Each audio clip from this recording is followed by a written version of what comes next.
Christina Salomita as the second speaker, and the last one is Dian Hartati as the last speaker. Okay, so to begin this presentation, next slide. Let me explain you the first about the CAP model. This is about the definition of the CAP model.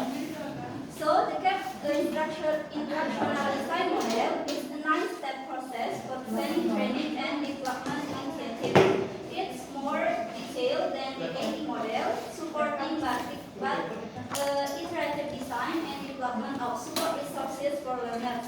The CAP model encourages the designers to take the perspective of the learner so that their needs, priorities, and constraints are taken into consideration as the objectives, course material, and assessments are created and implemented.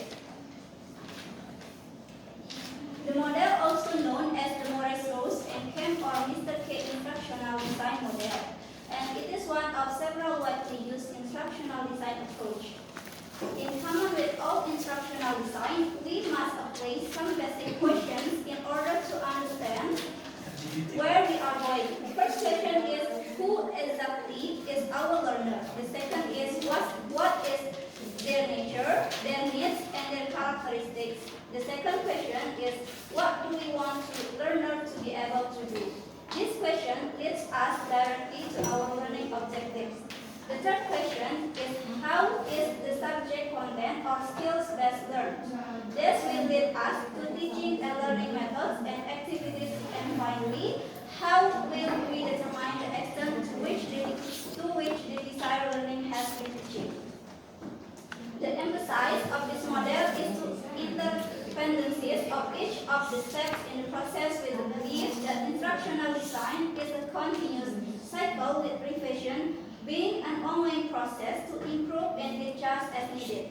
It is also unique in its non-linear structure and the interrelated nature of those main components, allowing for flexibility as the idea moves through the 9 stages of this design. This stage can be addressed The CAP model encourages the designers to take the perspective of learners so that their needs, priorities, and constraints are taken into consideration as objective. In contrast to other models, such as Dick and Carey model, the CAP design model adopts a circular structure rather than one that is linear. This circularity is achieved by viewing the 9 core elements of the model as interdependent rather than singular and independent. This allows instructional designers a significant degree of flexibility because they are able to begin to design process with any of the 9 components or stage, rather than being constrained to work in a linear fashion. In other words, designers are not required to consider the components in any prescribed, and depending on the process, the number of stages can be addressed simultaneously, and some design stages may not even be required. Due to the interrelation between components, the design process becomes cyclical, often to ongoing revision and adjustments amongst the elements. In order to achieve the design best sized to the desired learning outcomes, of course. That's all the explanation from me, and it will be continued by my partner, Christina Salomita. She will explain us about 9 elements and also the advantages of the CAMS model. Time is yours. Okay, thank you. So the following 9 elements are the basic components that make up the CAP model design process. They are interdependent and are present in our overall shape to reflect the flexibility of the process, and that they are specific order in completing the process. So you can see, guys, is the set screen. There are 9 elements. The first element is instructional problems. Identify the instructional problems that determine the goals from the program you will be designing. 2. Learner characteristics. Explore the characteristics and needs of learners Identify the characteristics that will influence the byte training process. 3 is text analysis. One of the most important stage of the design process. Use this stage to understand what knowledge and procedure you need to include in the instruction to help the learner master in the learning objective. 4 is instructional objective. Identify the instructional and learning objective. Specific exactly what the learner wants to learn and master. The objective offer a sort of map for designing the instruction. 5 is context fencing. Arrange the context in the logical order for effective learner. The order in which the information is presented plays an important role in helping the learner understand and learn the information. 6. Instructional strategies. This is considered the creative step. This stage includes designing creative and innovative strategies to present the information and help learners search the stage learner objective. 7 is design the message. Plan and design the instructional message. The design how is to be conveyed. The message is the pattern of word and picture used to communicate with learners, and the process is the act of engaging the word and picture. International delivery. Design or select resource and materials to support instructional activities. And the last is evaluation instruments. Develop evaluation instruments that will be used to assess and improve learner mastery of the learning objective. So, we will look for the design and the advantages of the CAP model. There are many advantages of the CAPS model. One is biggest advantages is the flexibility. The model allows for because the CAP model is circular, designer can start at any point in the model. There are 9 types to learn the BGAT system of steps that have to flow in a specific order. The circular model also allows for context reversion to design. CAP also removes flexibility by allowing the designer to adapt their materials and instrumental external strategies designed on the classroom environment. They will have whether that's face-to-face, hybrid, or online. Another advantage of CAP is that instruction is considered from the perspective of the learner. By taking the perspective of the learner, the designer can ensure that the learner's needs are met with creating objectives, source material, and assessments. Their designer can also take into consideration any constraint that learners may have when creating the source. So that's all for me. And next we will introduce my partner, Diana. Okay, I will be continue the presentation. While there are many advantages to the CAP model, there are also disadvantages. One drawback is that because CAP is not a strictly linear model, number one is it can be more confusing for new instructional designer to follow. Number two, there are many steps to model CAP, which can be a lot for a new designer to keep in mind. Number three, new designer will likely have to revert to diagram frequently during their design process. And number four, there is also no specific starting or ending point in the CAP model. Designer can start and end at any time. The steps also don't have to be in any particular order. This can be considered a disadvantage due to the lack of direction for the instructional designer.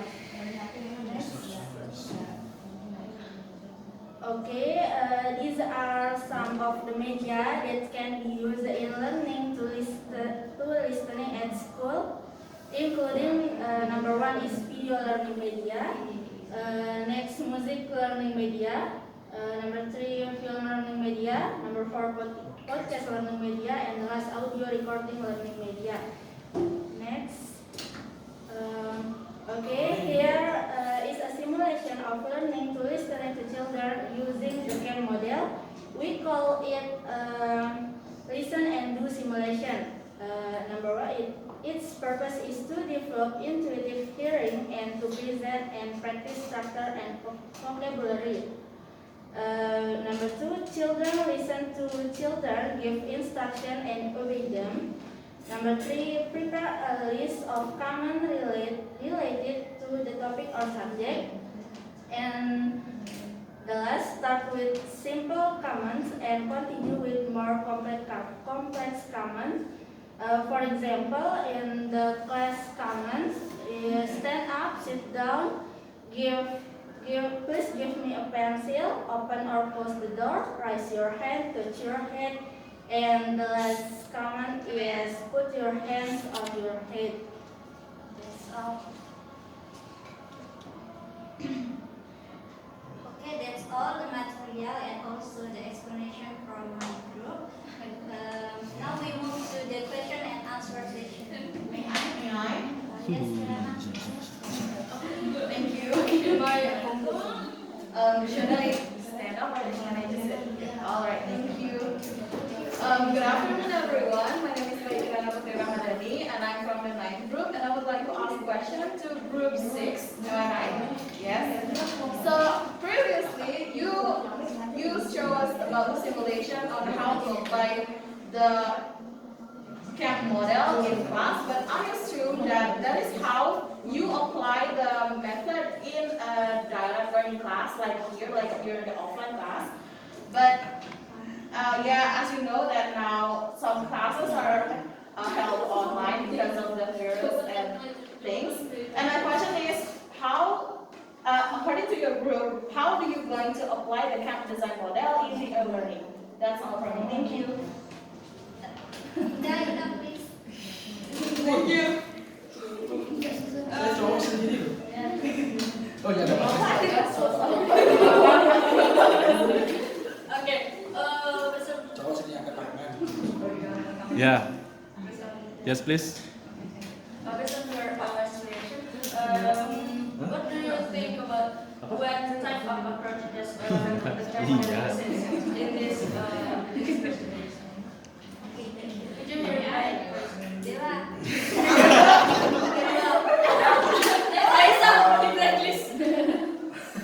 Okay, my name is Maria Estevesana. I'm from Group 8. And my question is, do you think this as learning design or CAM model, CAM model can be applied at school, like maybe in elementary school, junior high school, senior high school, or just one, atau hanya satu di SD aja, atau cuma di sana aja, bisa tuh di semua tingkat itu bisa gitu.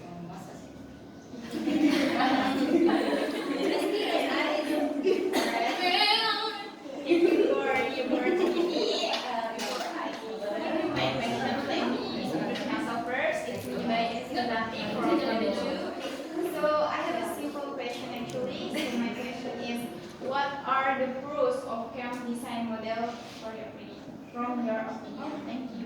For question only. For session 1. Proses luar siap. Okay. Beban.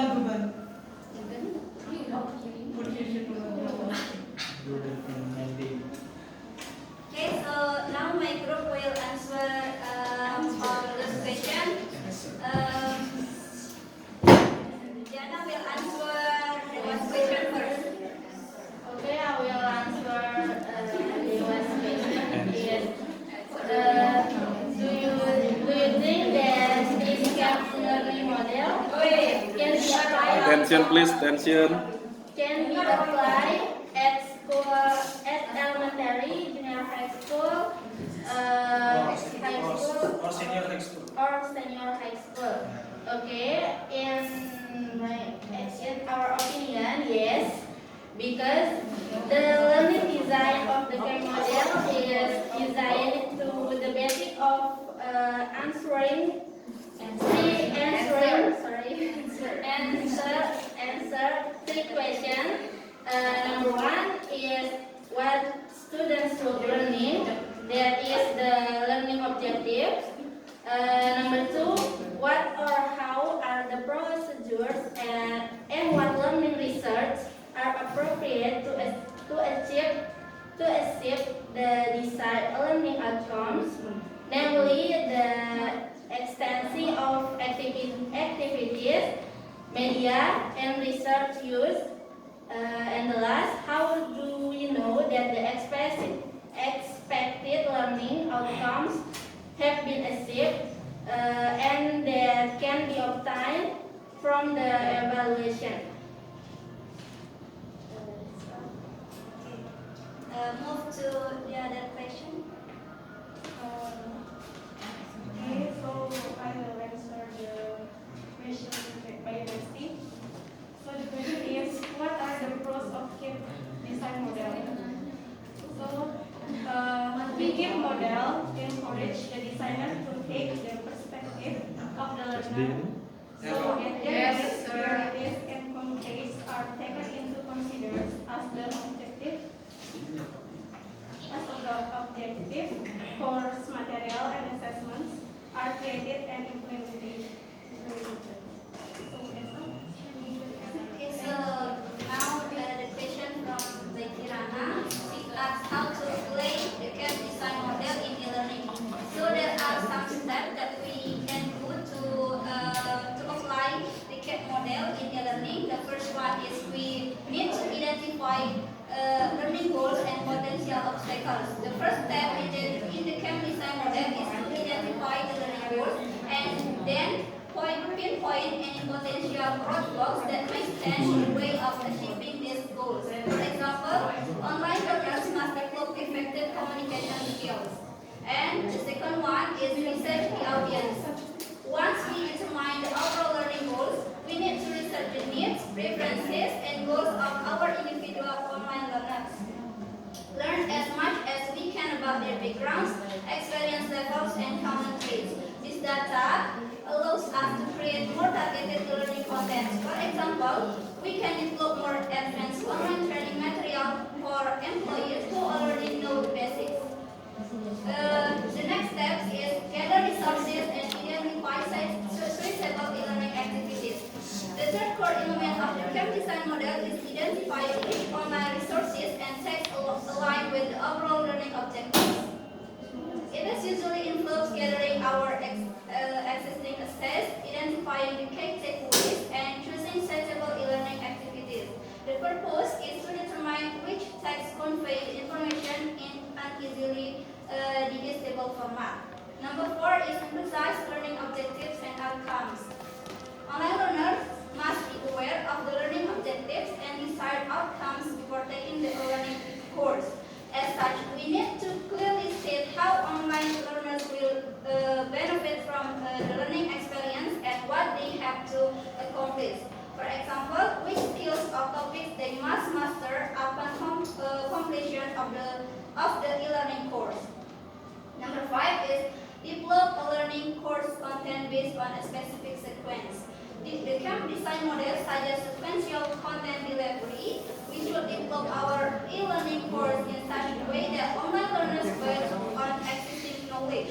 For example, start with a summary that offers a general overview of the text, and then online learners explore each step involved in the order they are performed. Number 6 is determine the ideal instructional design approach.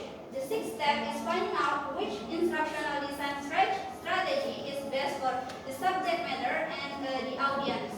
For instance, which instructional design theories we will use to create our e-learning course. We will have to take all of the preceding factors into consideration, such as organizational objectives, personal goals, learning preferences, and the subject matter itself. Number 7, choose the ideal content delivery method and fine-tune our message. How will we deploy our e-learning course? Are online learning going to follow set-paced learning path, or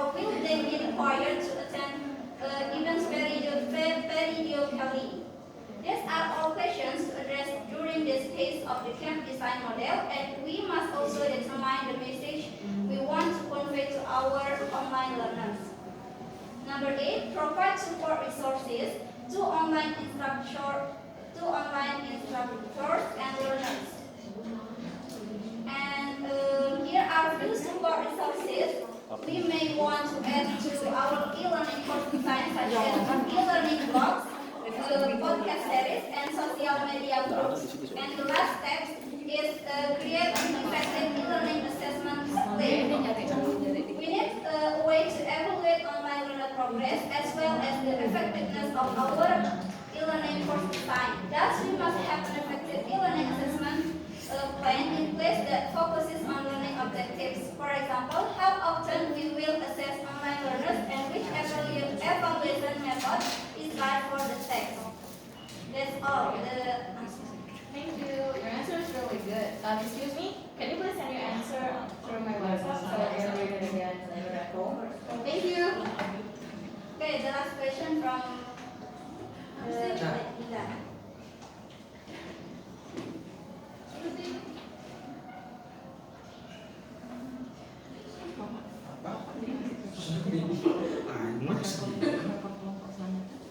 The question is, what type of approach does the camp model uses? The circular approach adopted by the camp model wise designers to take the perspective of the learner so that the learner's overall goals, needs, priorities, and constraints are taken into consideration when deciding on instructional solutions.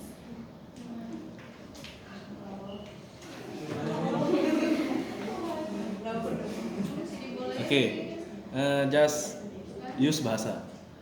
What is camp model? Actually, pakai bahasa Indonesia aja. Model yang lebih banyak memfokuskan jadi menurut yang kita tahu, camp model ini merupakan model yang lebih detail, di mana di setiap stepnya pasti menggunakan evaluasi terlebih dahulu untuk melanjutkan ke step selanjutnya. Yeah. Once again, please. So you give the instruction first, and then you evaluate. Give the instruction again, evaluate. Okay. Evaluate di setiap step. So, do you think if the camp model, like you said, what is the appropriate material for teaching listening by camp model? Model yang diadakan, yang tadi dijelaskan, yang mengajar listening. Listen and do. Terus apa lagi nih? Classroom comment. Ya. Terus ada lagi intervensi tapi nggak dimasukin di dalam. Story. Ya. Oke. DPR juga. Apa? DPR. Yang dikasih instruksi terus kita melakukan gitu. Misalnya gurunya bilang kayak stand up gitu, muridnya ngelakuin apa instruksi dari gurunya. Oke. Have you ever implement by your experience? Pernah diterapkan? Iya. Hah? Si peserta didiknya siapa? TK, SD dan Oke. So, hanya sebenarnya satu penasaran saya. You know, khususnya di provinsi NTB ini kan banyak sekolah yang masih banyak kekurangan fasilitas. I mean in remote area. Misalnya di Bima, Dompu, Sumbawa, sampai Lombok ini kan ya.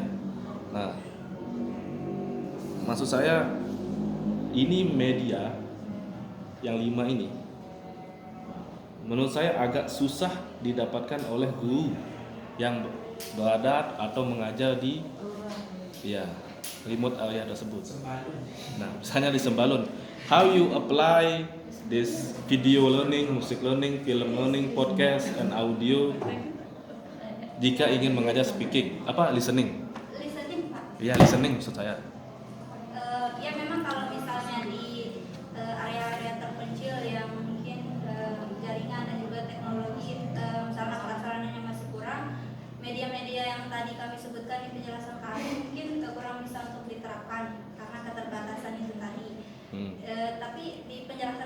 tadi sebelumnya juga nggak ada media yang itu. Nah, yang dijelasin tadi kan tentang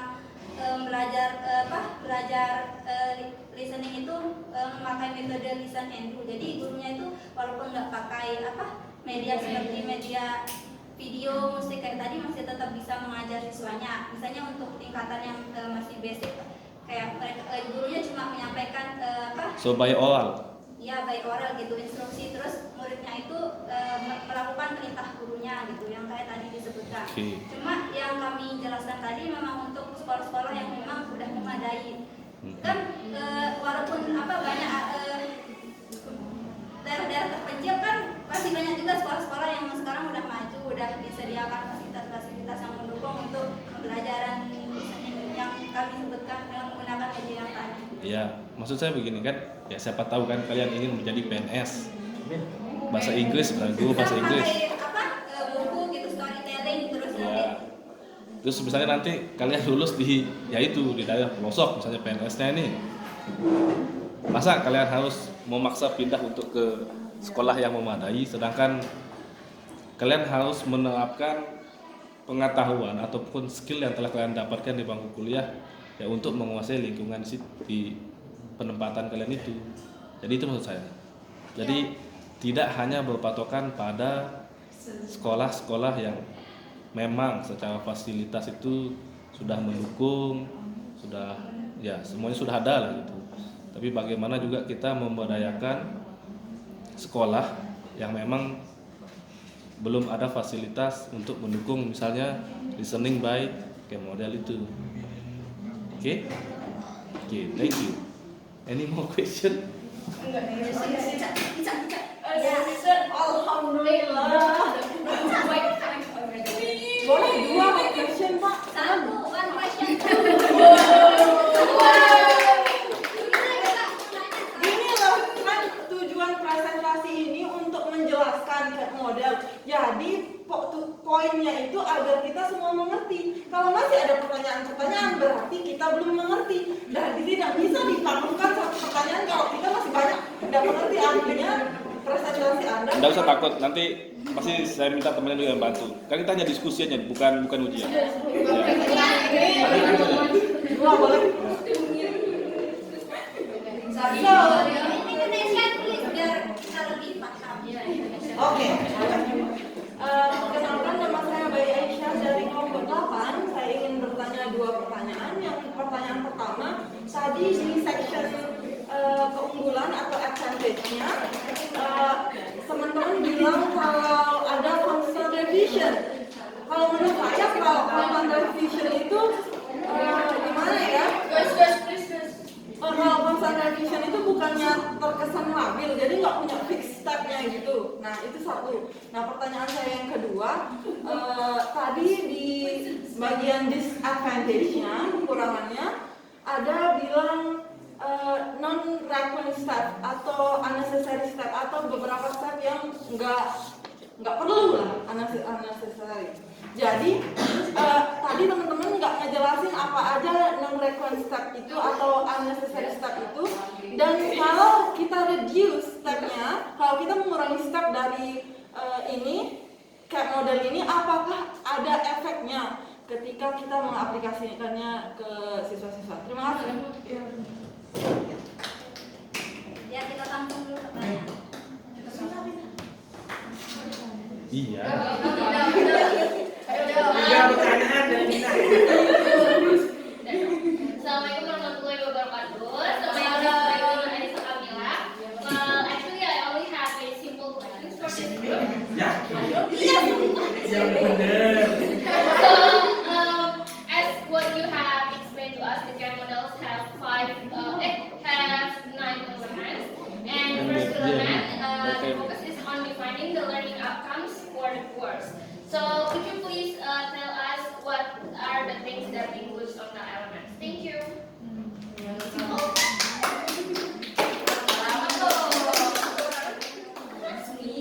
SPL.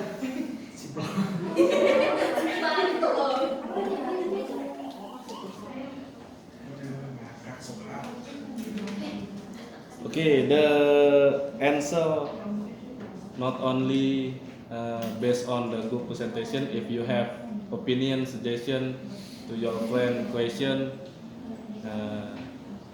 let me know your opinion.